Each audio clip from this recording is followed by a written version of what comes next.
Hi guys! Welcome to my mini vlog. So for today's video, i-review ko po ngayon tong Cooper namin na 2.0. Tawag po dito is Cooper 2.0. So ayan po, meron tayo ditong basket. May lock na po yan. Kaya pwede kayo mag-iwan dyan ng gamit. Headlight, signal light, dyan sa may baba. May bumper na din. Tapos ayan yung side mirror. Meron na din po siyang signal light. Kabilaan po yan. Then, ayan po yung ating mirror na sa wiper. Yan, may side mirror din ulit sa kabila. Then, ayan po, mayroon tayong zipper dyan para pag umulan, ibababa nyo lang po yan. Then, isisipper nyo lang para hindi po kayo mabasa. Then, meron tayong mini electric fan dyan. Wala po siyang, hindi po siya umiikot. Meron lang po siyang switch dyan. Then, dito naman po, ito po yung kanyang susian. And ayan po yung kanyang digital gauge. Ito po yung speed. Atras siya kayong abante. Yung headlight. Tapos yung switch po ng wiper. Ayan. Maandar siya. Then, ito po yung horn, busina. Tapos, ito naman yung signal light. Tapos, meron din siyang ignition para may alarm din po siya. Pwede ka rin dyan mag-switch ng on and off. And ayan yung alarm niya. Tutunog po yan pag in-alarm nyo. Ng meron siyang Bluetooth. Meron din siyang speaker. Tapos yan, may lagayan ka rin ng anik-anik. Tapos yan, yung switch po ng ng ilaw po sa taas, yung crown headlight. So, yan po yung kanyang speaker. Yan, may lagayan po ng anik-anik kung ano-ano. Tapos, yan yung brake niya sa likod. Actually, pang halahatan na yan na brake na yan eh. So, ito po yung handbrake. Meron din yung sa kamay.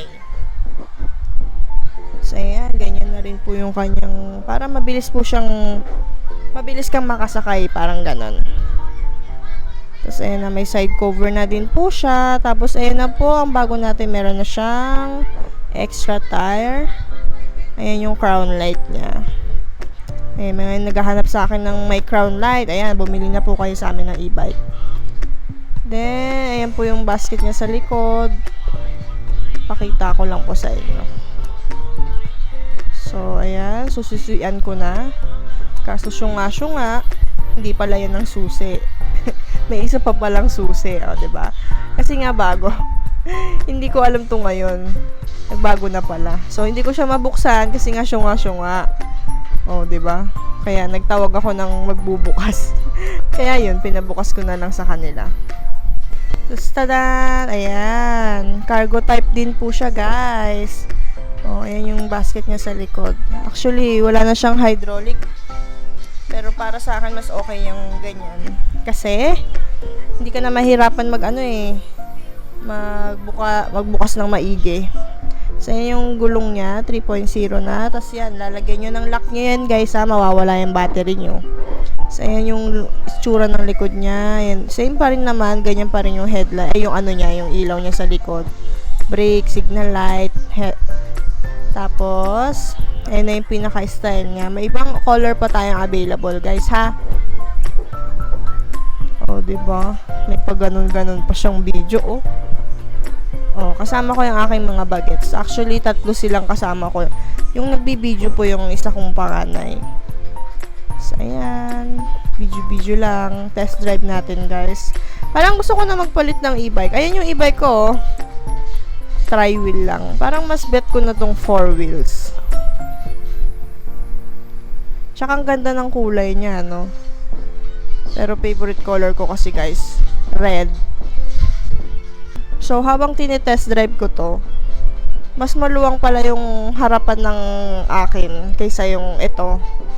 Pero mas bet ko to kasi, ayan, yung anak ko. Parang mas safe siya kaysa dun sa isa kasi sobrang luwang nga nun. Pero kung maglalagay ka ng gamit, masikip na siya dito. Tsaka yung brake mo nandito sa may paahan. Yung sa akin kasi maluwang. Tapos yan nga pala, share ko lang yung bubong niya. Mas matibay to guys kaysa dun sa bubong ng e-bike ko. Pangalawang bubong ko na yan. Pero okay naman kasi ganun talaga. Plastic kasi kaya masisira din.